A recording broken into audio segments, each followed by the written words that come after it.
Salut à tous et bienvenue sur aviexpress.com. Alors aujourd'hui, je suis vraiment super heureux de pouvoir vous présenter deux ordinateurs assez exceptionnels de par leur design, de par finalement leur côté presque idyllique en termes de portabilité, de qualité de conception. Deux ordinateurs signés Xiaomi. Vous êtes arrivé sur la vidéo, vous vous doutez de quoi je vais vous parler, du Xiaomi R13 que vous avez ici et du Xiaomi Mi Notebook Pro que vous avez à gauche. Le R13 étant très légèrement plus ancien que le Mi Notebook Pro qui lui est sorti assez récemment, on va dire qu'on est sur le deuxième semestre 2017 ici et sur fin 2016 pour le R13 à peu près, dans les grandes lignes. Donc évidemment ce qui saute aux yeux, c'est la dimension des deux ordinateurs. On n'est pas sur les dimensions équivalentes. Ici, on a un ordinateur de 13,6 pouces, 13,5 pouces, et ici, on est sur du 15,6. Donc les utilisations, je ne vais pas dire qu'elles ne sont pas les mêmes, mais effectivement, la portabilité de celui-là est un peu plus avancée, nécessairement de par sa taille. Celui-là sera nettement plus agréable à utiliser au quotidien, plus convivial, aussi en utilisation en groupe, entre guillemets, pour montrer, je sais pas moi, si vous travaillez, des démonstrations, des choses à des collaborateurs, enfin bref. Celui-là est aussi tout simplement plus sympa à l'utilisation quotidienne de par son grand écran. C'est deux systèmes un peu différents qui peuvent plaire aux uns et aux autres. Ce qu'on remarque sur les deux et qui est génial, déjà, deux choses. C'est leur coque en aluminium intégral pour les deux ordinateurs. Ça, c'est vraiment super. Les ordinateurs sont magnifiques. C'est le moins qu'on puisse dire. Leur épaisseur est la même à peu près. Donc, le R13 doit faire 1,48 cm d'épaisseur. Le Mi Notebook Pro, lui, en fait 1,5. Donc voilà, on est à 0,2 mm. Vous le voyez, de toute façon, c'est vraiment bonnet blanc, blanc bonnet. La même chose sur les deux. Donc c'est des ordinateurs magnifiques, avec à peu près les mêmes systèmes. Vous voyez, je vous montre la face du dessous. Donc à peu près le même système d'aération ici active. Donc il y a bien un ventilateur à l'intérieur de l'ordinateur. On n'est pas sur du passif, qui est malheureusement, puis de par la taille, la finesse des deux ordinateurs se trouve en dessous. Donc si vous le posez sur un canapé, ce ne sera pas idéal pour évacuer la chaleur. Maintenant, ce sont des ordinateurs qui consomment très peu de puissance. C'est aussi leur gros atout, leur gros avantage. Donc ils chauffent finalement très peu dès lors qu'ils ne sont pas sollicités en mode jeu vidéo. On trouve ici de part et d'autre les enceintes sur les deux, avec AKG pour le R13, alors que c'est Harman qui s'occupe du son pour le Mi Notebook, et franchement, les deux systèmes de son, les deux systèmes d'enceinte sont vraiment géniaux. Ils ont assuré chez Xiaomi, vous regretterez pas. Alors, vous pouvez peut-être pas le voir, mais il y a un très léger biseau ici, qui fait que le son est tout de même diffusé, même si vous êtes sur un support plat. Il est très léger, le son va donc sortir sur les côtés très légèrement. On n'est pas sur un plat total à ce niveau-là qui étoufferait le son contre la paroi sur laquelle vous poserez l'ordinateur. Heureusement. Donc, on l'a vu, ce qui différencie nos deux bestioles, alors la couleur évidemment, mais aussi la taille. J'avoue avoir une petite préférence pour le gris clair du R13. Celui-là est plutôt joli aussi, il est plus, ouais, peut-être un peu plus viril. Bon, j'avoue, allez, pour un homme, je préfère quand même le gris clair. Alors, s'il fallait critiquer, on va commencer. Alors, c'est pas à l'ouverture des ordinateurs que je vais critiquer, loin de là, c'est la présence de Windows chinois dès lors que vous achetez les ordinateurs. Ça, c'est sûr, c'est un peu dommage, forcément. On aurait aimé avoir un Windows packagé au moins anglais pour le comprendre déjà plus facilement. C'est quand même un peu plus accessible pour le commun des mortels. Et pour pouvoir aussi le mettre à jour en français ensuite. Quand vous ouvrez vos ordinateurs, vous aurez un Windows chinois qu'il est assez facile de remplacer finalement. Je ne vais pas vous montrer le process là sur ces ordinateurs-là. Vous pouvez suivre sur mon blog comment faire. Il suffit d'aller sur le site de Windows, de télécharger sur une clé USB Windows, de rallumer l'ordinateur avec la clé USB dedans, d'appuyer sur F2 comme un bourrin pour vérifier que c'est bien le boot, c'est-à-dire la séquence de démarrage se fera par la clé USB et non par le disque dur. Une fois que c'est fait, pour celui-là, il faut virer les anciennes partitions de Windows chinois, en mettre une nouvelle. Tout ça, c'est déjà intégré dans la clé USB. En fait, tous ces utilitaires-là, vous les aurez. Et lancer l'installation, ça va assez facilement, ça va tout seul, entre guillemets. Donc là, vous voyez, on est à peu près sur le même système, même dalle d'écran. On est sur la même résolution Full HD sur les deux écrans. On est à peu près sur la même épaisseur, ici, d'écran. Hop. Et ça, c'est génial. L'épaisseur, elle est vraiment minime au possible. Vous voyez, c'est super fin. Ça j'adore, franchement je trouve ça, en fait ça participe du charme du produit, il est excellent. Et d'ailleurs vous pouvez voir un autre attrait de la partie écran, c'est le réglage ultra fin des écrans. Vous allez le mettre exactement comme vous voulez, c'est solide, on sent que voilà, ça répond super bien. C'est pas un peu branlant, c'est pas un peu... voilà, si vous l'avez dans un train, l'écran, entre guillemets, bougera pas, et il y aura forcément les vibrations liées au train, ça c'est évident, il n'y a pas de miracle, mais l'écran va pas se mettre à... Voilà, c'est super, c'est solide, ça tient bien, ça tient bon, pas de souci là-dessus. On entame le deuxième défaut après, parce qu'ils ont énormément de qualités que j'ai déjà citées, on entame le deuxième défaut pour nous français après le Windows chinois, ce sont les claviers en QWERTY. Alors, un défaut à un moment donné, bah tant pis, hein, je vous dirais s'il faut être positif, il faut s'internationaliser un peu dans la vie. Il n'y a pas que le AZERTY, on prend vite l'habitude d'utiliser un clavier en QWERTY si jamais vous vous posez la question, si jamais vous l'avez jamais fait, ça vient assez vite. Maintenant, on peut comprendre que ce soit pas idéal, effectivement un peu repoussant pour certains. Pour le coup, vous pouvez toujours placer des autocollants sur le clavier, le transformer en AZERTY et régler dans les paramètres de Windows votre clavier en AZERTY. Donc, du coup, vous obtenez un clavier français assez classique, mais les autocollants, forcément, c'est moins sexy que les touches rétro-éclairées qu'on peut avoir ici sur les deux ordinateurs, qui sont vraiment, vraiment super sympas. D'ailleurs, en parlant des touches, le toucher est tout simplement ultra agréable. C'est doux, enfin ça tape bien, ça fait pas trop de bruit, c'est super. Toujours dans le même concept, le pavé tactile est vraiment génial aussi, entre guillemets. Vous voyez, j'ai posé mon doigt à peine sur la zone tactile, donc c'est ce qui différencie notamment les deux ordinateurs. Ici, vous avez un lecteur d'empreintes digitales. Il suffit à peine d'effleurer votre doigt, que vous aurez configuré sur Windows. Moi, j'ai tapé empreinte ici, dans le moteur de recherche pour configurer mon empreinte digitale. Vous effleurez à peine le capteur ici, le lecteur qui est ici dans le petit coin, là, le petit rectangle, et ça déverrouille l'ordinateur immédiatement. Bon bah là on est sur un système, je vais pas dire à l'ancienne, mais on a un système de mots de passe. Alors mon mot de passe est passionnant, hein. Je crois que ça doit être ABC 1, 2, 3, 4, 5, 6, 7. Chouette, essayez pas de tester ça sur mes sites machin chose, c'est pas les mêmes évidemment. C'était pour m'en souvenir, c'était un truc basique.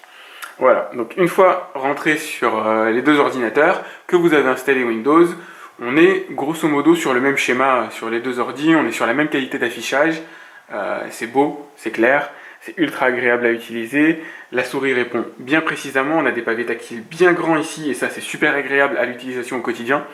Maintenant, bon, moi je préfère la souris, c'est un choix.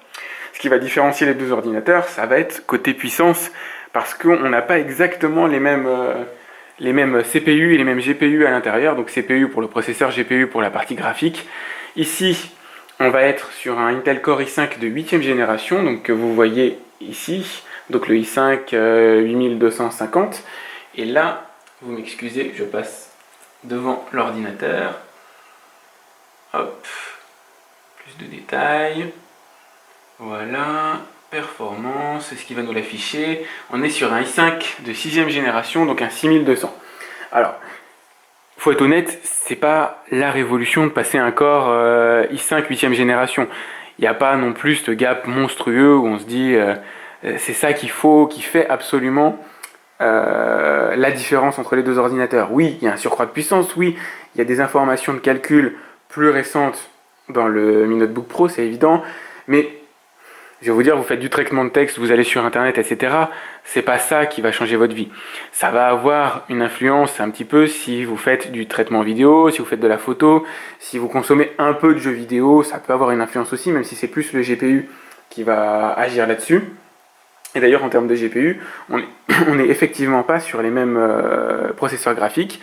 Ici, vous avez une 940MX de Nvidia. Et d'ailleurs, j'en profite pour me faire plaisir et faire vraiment la dédicace à ces deux ordinateurs de Xiaomi. C'est quand même bien d'avoir des cartes graphes Nvidia à la place des sempiternelles cartes graphes Intel qu'on nous met dans les ordinateurs bas de gamme. Là, on a du vrai Nvidia de bonne qualité par rapport à l'empattement, à la dimension de l'ordinateur, par rapport à l'impact aussi de la chauffe, parce qu'une carte graphique, ça chauffe énormément. Donc on a quelque chose vraiment de bien équilibré entre la taille de l'ordinateur, son épaisseur et la puissance accordée lorsque vous achetez ces ordis. Donc on est sur du 940MX ici, et on est sur du 940M ici et sur une 150 MX là. La différence à savoir pour vous, la plus importante, c'est tout simplement que celle-là apporte à peu près 50% de puissance en plus. Donc là, on a vraiment de la patate en plus.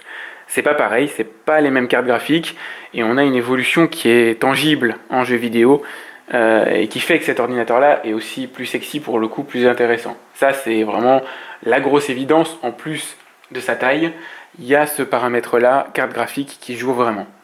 Un deuxième paramètre, ces deux ordinateurs-là, ça vous a sauté aux yeux, ne sont pas de la même taille, et ici, on a à peu près 5000-5400 mAh de RAM, de batterie, alors qu'ici on est monté à 8000 mAh. Alors faut pas vous y tromper, c'est pas parce que la batterie ici est plus grosse que miraculeusement l'autonomie sera plus longue, même si elle est légèrement plus longue, effectivement. En tout cas, j'ai constaté qu'elle était plus longue sur cet ordinateur-là. Il faut pas oublier qu'on a des composants plus puissants dedans, qu'on a une diagonale d'écran plus costaud et que l'écran ça consomme énormément d'énergie. Donc finalement la puissance, enfin la volume de la batterie est surtout consommé et sert surtout à alimenter cet ordinateur plus gros, plus puissant, c'est ça l'idée. Même si le processeur en lui-même consomme autant quasiment l'un que l'autre, ils ont la même déperdition de watt-heure, je crois, quelque chose comme ça, 14-15. L'écran consomme forcément, et la carte graphique, si vous jouez, va consommer aussi. Donc ici on est sur un ordinateur qui en vidéo, c'est plutôt un bon test, tient à peu près 7h, 7h30. Et ici on va être sur à peu près 6h, 6h30, 6h30 en tenue. Donc bon, on est sur des ordinateurs qui se chevauchent un peu, qui sont un peu dans le même esprit en termes d'autonomie, un peu moins pour celui-là, il est aussi plus petit. Voilà, il y a un petit peu une logique qui se dégage. Ce qui, moi, me met la puce à l'oreille lors de mon achat, en plus de ce que je viens de vous dire, je vous mettrai après quelques tests de jeux vidéo, histoire de voir un peu que vous puissiez les comparer vraiment en action. Ce qui met la puce à l'oreille, c'est la différence de prix. Et je m'attendais pas à ce que la différence de prix soit aussi minime. Alors perso, j'ai acheté mes ordinateurs sur Gearbest. Gearbest, si vous connaissez pas, c'est un site de vente en ligne chinois, alors qui monte énormément en ce moment. C'est un site de vente en ligne chinois qui propose en général des prix de dingue, un bon service après-vente, et en choisissant la livraison French Express, quelque chose comme ça, vous aurez les 3/4 du temps pas de frais de douane. Ce qui ne veut pas dire que ce sera systématique. Ne choisissez pas DHL, sinon vous aurez systématiquement des frais de douane. Prenez bien les livraisons French Express ou Priority Direct Mail, etc. Quel que soit le produit que vous achetez d'ailleurs. Donc on est sur un ordi ici qui doit coûter, je crois, 760 €, quelque chose comme ça. Attendez, voilà. Et celui-là doit être à 680 en ce moment, enfin en ce moment, de toute façon. Donc imaginez qu'il y a 90 € à peu près d'écart entre ces deux ordinateurs. Très sincèrement, moi j'aurais tendance à vous dire, mais partez directement sur le Mi Notebook Pro, c'est presque l'évidence. Celui-là, il a une grosse cote de popularité. Faut dire qu'il est sorti avant, donc le nombre de ventes est supérieur. Mais pour 90 € d'écart, avoir un écran de 15,6 pouces avec plus de patates dedans, franchement, allez dessus.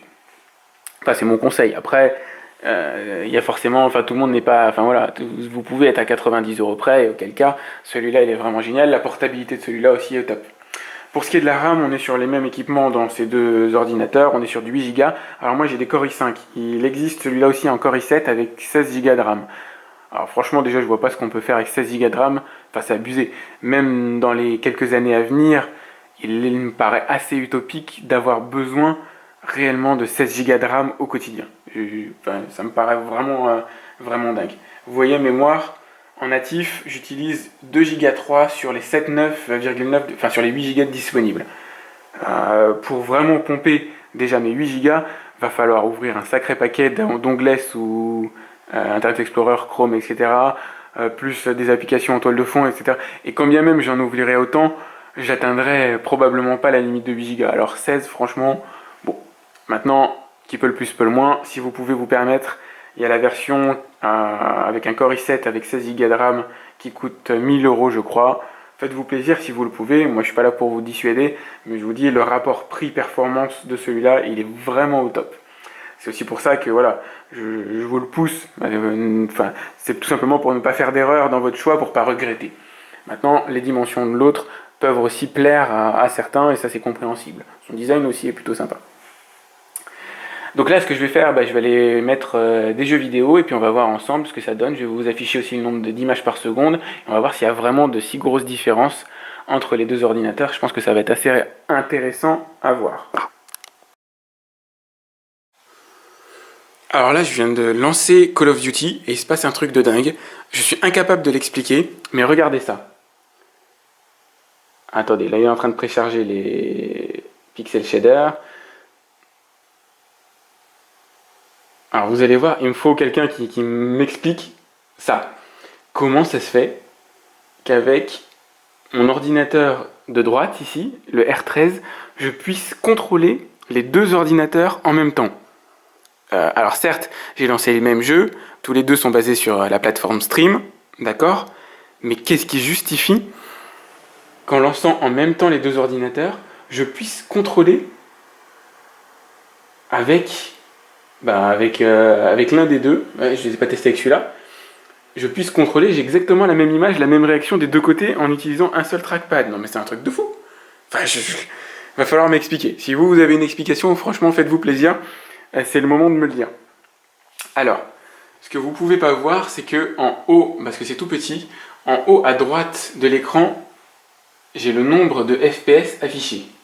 Donc, on va faire, voilà, on va se déplacer, etc. Donc là, par exemple, ici, j'ai 54, 56 FPS. Là, j'en ai 56 ici aussi. On va continuer à se déplacer. Hop, alors j'ai pas de souris ni rien, donc c'est un peu le bordel. Là, j'ai une 50-60 FPS sur les deux. J'ai le même nombre de FPS sur les deux. C'est très drôle, c'est très étonnant. C'est pas la même carte graphique. C'est vraiment à se demander ce qui se passe. C'est comme si c'était vraiment des clones. Autant en puissance qu'en réaction. Alors là, j'avoue, je suis tombé dans une faille spatio-temporelle qui me dépasse totalement. Donc faites-vous plaisir si vous avez une explication. C'est incompréhensible pour moi. Ne serait-ce que d'avoir le même nombre d'images par seconde sur des ordinateurs dont la puissance est différente, c'est déjà étonnant parce qu'on n'est pas forcément au plafond. Autant il y a un plafond de 60 FPS, donc il y aurait écrit 60 systématiquement, j'aurais compris. C'est juste que voilà, le jeu n'exploite pas au maximum la puissance des ordinateurs. Mais là, c'est pas le cas. Même nombre de FPS sur les deux et un ordinateur. Ah, il y a une petite dissociation visiblement, ça y est.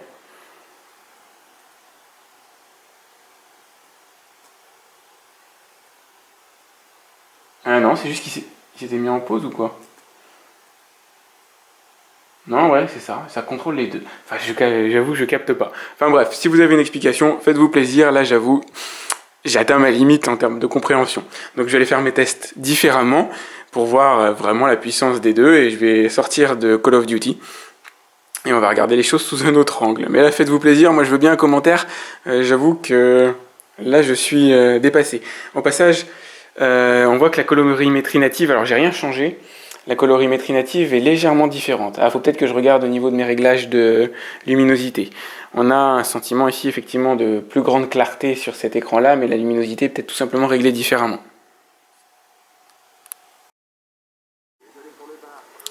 Alors là, je viens de lancer une partie de Call of Duty Black Ops, et vous avez en haut à gauche le nombre de FPS qui est affiché. Donc j'ai réglé le jeu sur les paramètres maximum en termes de graphisme, et puis on va voir si vous voyez le compteur de FPS en haut, essayez de garder vos yeux dessus, vous allez voir un peu le nombre d'images par seconde. Ça va vous donner un rapport après pour la puissance des deux ordinateurs, donc du R13. Là, je joue en ce moment avec le Mi Notebook Pro. Hop. Bon, je joue à l'arrache, hein, désolé. J'aurais peut-être dû me mettre à couvert. Hop. Donc on est sur du 60 FPS quasi systématiquement. Là, 54, petite baisse. Hop, non, lui c'était mon copain.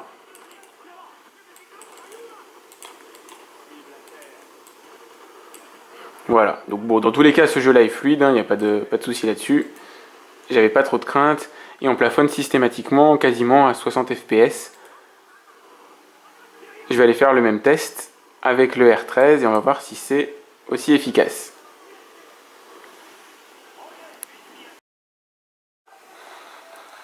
Alors, nous voilà dans la même séquence de jeu que tout à l'heure, mais cette fois-ci avec le Xiaomi R13. Et vous avez ici le compteur de FPS qui apparaît en haut à gauche. Et vous voyez d'ores et déjà qu'on plafonne pas à 60 fps comme tout à l'heure, on est plutôt sur du 50-45 là pour l'instant. Donc ceci étant lié à bien sûr la carte graphique qui est différente. Hop. Je vais essayer de pas déglinguer les civils tant qu'à faire. Oula. Hop. Donc le compteur est toujours sur du 45 fps environ. Je vais essayer de pas me faire tuer tout de suite.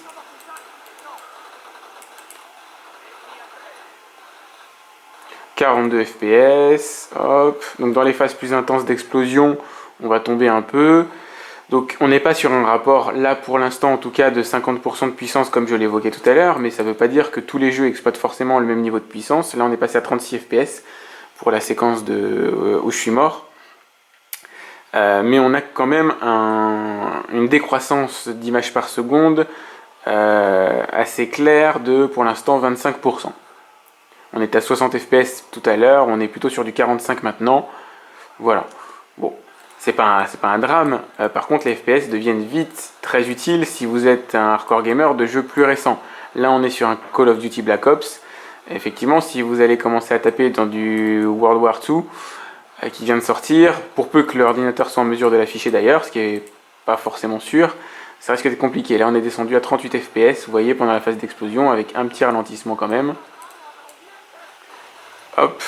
Alors il y a une autre chose qui différencie les deux ordinateurs que vous ne pouvez pas sentir, mais moi je le sens très bien, c'est qu'on sent clairement que le processeur se trouve, hop, ici, parce que ça chauffe énormément sous les doigts. Et quand je dis énormément, à la longue, ça peut même devenir très chiant. La chaleur dégagée par cet ordinateur-là, le R13, est pas du tout la même que sur l'autre, elle est beaucoup plus prégnante ici, et c'est pas agréable du tout, même en hiver, franchement, c'est pas génial à ce niveau-là. On sent aussi. Alors l'autre aussi avait un ventilateur qui s'était bien activé. Là, le ventilateur s'est bien mis à fond. Croyez-moi, c'est chaud. C'est le moins qu'on puisse dire. Et pourtant, je suis qu'au tout début de la phase de jeu. J'ai allumé l'ordinateur en jeu peut-être depuis 4 minutes. Ça fait cher payer en termes de chaleur, je trouve, le jeu vidéo. Donc du coup, ça va être moins agréable de jouer sur le R13 que de jouer sur le Mi Notebook, c'est évident. Là, vous pouvez me faire confiance dessus. Quand je dis que ça chauffe. Hein. Croyez-moi. À mon avis, un processeur graphique, un processeur qui tourne à fond en termes de jeux vidéo, en général, ça plafonne à 80 degrés. 80 degrés, où il y a sûrement un peu de dispersion. Donc, je sais pas, vous avez peut-être 70 sous les doigts, ça fait quand même assez chaud. 50, ça passe. 70, ça fait assez chaud. Et croyez-moi, la chaleur, elle sort vraiment. Bon, voilà. Vous voyez, donc il y a à peu près là 25% de puissance d'écart entre les deux ordinateurs. Si vous n'êtes pas un hardcore gamer, du coup, vous vous en moquez. Mais sinon, ça peut quand même faire la différence. Et encore une fois, cette puissance que moi j'avais évaluée à 50% sur d'autres systèmes, elle sera intéressante probablement quand vous en aurez le plus besoin sur des jeux plus gourmands. Donc on a les benchmarks en tout. Je vais les faire tourner, tiens, pourquoi pas sur les deux ordinateurs, on va voir ce que ça donne tout de suite. Donc en tout, c'est la référence des benchmarks notamment sur les smartphones, mais c'est aussi intéressant de l'avoir sur ordinateur. C'est un benchmark assez complet, assez rapide, qui est assez drôle. Donc là, vous n'allez pas voir une différence d'affichage au niveau d'images par seconde immédiatement, mais ce qui va être intéressant, c'est de voir les scores à la fin, juste pour valider les différences de puissance entre les deux ordinateurs. Donc je vais lancer les tests en même temps.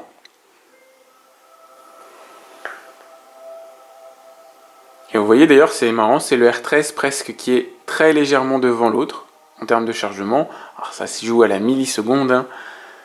C'est pas révélateur, c'est peut-être mon doigt qui a appuyé. Ah bah voilà, le Mi Notebook Pro est devant, très très légèrement. Bon, ça se chevauche quoi. Mais ils sont pas censés s'afficher, c'est pas censé moduler la vitesse d'affichage. Là, normalement, c'est une séquence chronométrée qui est identique pour les deux ordinateurs. Donc là, vous voyez tourner, je vous montre un petit peu, et je vais vous montrer surtout le score à la fin. Donc c'est fluide sur les deux ordinateurs, évidemment, c'est un benchmark qui est surtout utilisé pour les smartphones. Donc vous imaginez bien que des ordinateurs comme ça sont en mesure de le faire tourner sans aucun problème. Avoir des ralentissements, ce serait carrément honteux. Je vous laisse l'autre séquence un petit peu parce qu'elle est jolie, la séquence dans les jardins. Vous allez voir ce que ça donne. J'aime bien la mettre sur les smartphones, alors du coup je vous la mets ici aussi.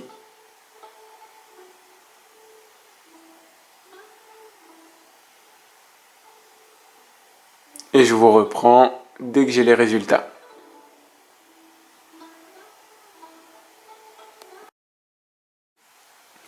Alors, le benchmark en tout vient de se finir et voici les résultats. Pour le R13, donc qui est l'ordinateur avec le processeur le plus faible, on a un score de 208 000 points. Pour le Mi Notebook Pro, on a un score de 287 000 points. Donc en gros un écart de puissance qui se vérifie par rapport aux jeux vidéo d'environ 25% entre les deux.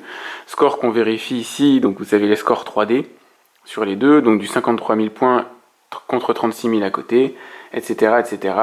Le processeur avec un avantage de plus de 30%, on est plus sur un 35-40% pour le Mi Notebook Pro, comme quoi l'écart entre la génération 8 du i5 et la génération 6 est quand même assez significatif. On n'a pas forcément non plus la même fréquence de l'horloge, mais on est quand même sur un ordinateur ici qui fait ses preuves à ce niveau-là. La RAM n'est pas significative, on a un écart d'environ 10% entre les deux, donc une amélioration logique, peut-être aussi justement liée à l'horloge interne de la carte mère ici qui est peut-être une fréquence légèrement plus élevée que sur l'autre ordinateur, donc à ce niveau-là, pas forcément facile de conclure. Je ne sais pas ce qu'il y a derrière le test UX, donc je ne vais pas vous en parler, mais c'est assez révélateur. Donc sur la 3D, moi qui avais évalué à 50% la différence de puissance entre les deux, pour l'instant on se situe plus autour de 25 vérifiés au niveau des jeux vidéo. Pour aussi étoffer un peu le concept, 208 000 points, c'est aujourd'hui un score qu'on trouve sur les smartphones très haut de gamme, donc sur de l'iPhone. Du OnePlus 5 va faire un score de 180 000 points, donc on va dire 28 000 points en moins, ce qui est finalement donne un ordre d'idée déjà des performances des smartphones aujourd'hui, qui est vraiment impressionnant, et qu'on est sur un ordinateur qui, alors, de par le test Antutu qui n'est pas forcément fait pour un ordinateur effectivement, on est sur un score qui se rapproche d'un smartphone ici. Là on est quand même encore de haute volée et il faudra, je pense pas que le Snapdragon 845 qui arrivera bientôt atteigne un score de 287 000 points, ça me paraît étonnant. Donc il faudra attendre à mon avis encore une grosse année, voire plus, pour atteindre de tels niveaux sur les smartphones. Alors là j'ai mis Asphalt Extreme sur les deux ordinateurs. Et je vais essayer de lancer en même temps la course. On va voir comme ça le temps de chargement du jeu vidéo. Allez, c'est parti.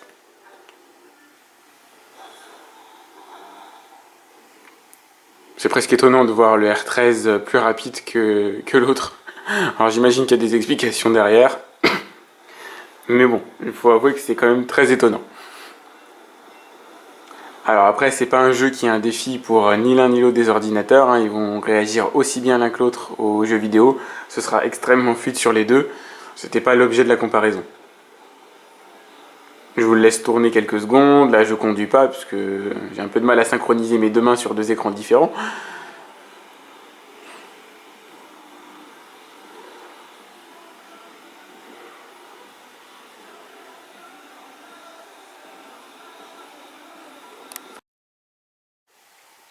Là, nous voilà sur PCMark 8. Donc un benchmark plus complet dédié aux ordinateurs que je vais lancer en même temps sur les deux ordinateurs. On va voir tant le résultat que le défilé de certains tests. Et on va voir effectivement ici, ils sont censés ne pas progresser à la même vitesse. Normalement, l'ordinateur le plus puissant doit progresser plus rapidement que l'autre dans le benchmark. Donc ça va être intéressant de voir cette fois-ci si le Mi Notebook Pro prend le dessus sur l'autre, ce qui est le cas visiblement.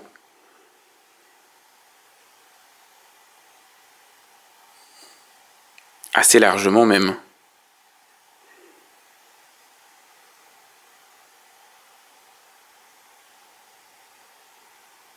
Donc je ne vais pas vous laisser tout le benchmark, hein. Je pense qu'il prend une vingtaine de minutes environ.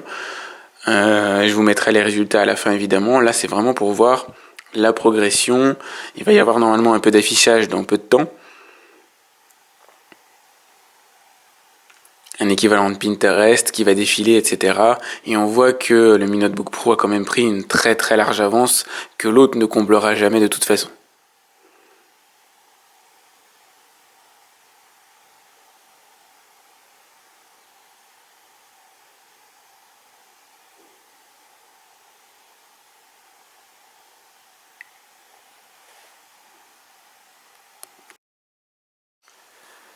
Nous voilà arrivés à la fin du test PC Mark 8 et vous pouvez le voir, donc les scores sont différents. On a du 2009 ici pour le Mi Notebook Pro et du 2003 ici pour le Xiaomi R13. Donc c'est des scores vraiment indicatifs qui confirment un peu ce concept de 25% d'écart grosso modo entre les deux ordinateurs. Donc le test a été réalisé en 31 minutes 48 ici et 32 minutes 45 là. Donc ça, c'est pas de nature à faire une vraie différence. Ce qu'on peut voir par contre, c'est dans la phase de jeu, Casual Gaming, on a 37 FPS ici, donc 37 images par seconde, alors qu'on n'en a que 20 ici. Et ça, c'est un véritable indicateur de différence de puissance entre les deux ordinateurs. C'est c'est assez important, on va dire, à noter, puisque c'est là-dessus que les deux ordinateurs vont se battre, entre guillemets. L'encoding aussi, donc l'encodage vidéo peut être important pour vous en fonction de votre activité professionnelle. Là, les scores sont carrément stratosphériques entre les deux ordinateurs.